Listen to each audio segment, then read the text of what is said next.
this program is very enjoyable, very fun activity for me as a empty nester, and it also, aside from enhancing further whatever basic cooking skills I have, it also makes me want to socialize more with other people, learn more skills. Today's class is our basic food prep.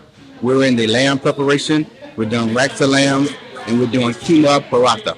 We're in week 7, and based off the skills they've been learning, their knife skills, their sauteing skills, and their roasting skills, we'll all put them together this week to finalize as well as plating skills. I'd like to encourage other empty nesters like me to join the program. You learn a lot. It'll make everyday living, cooking, better.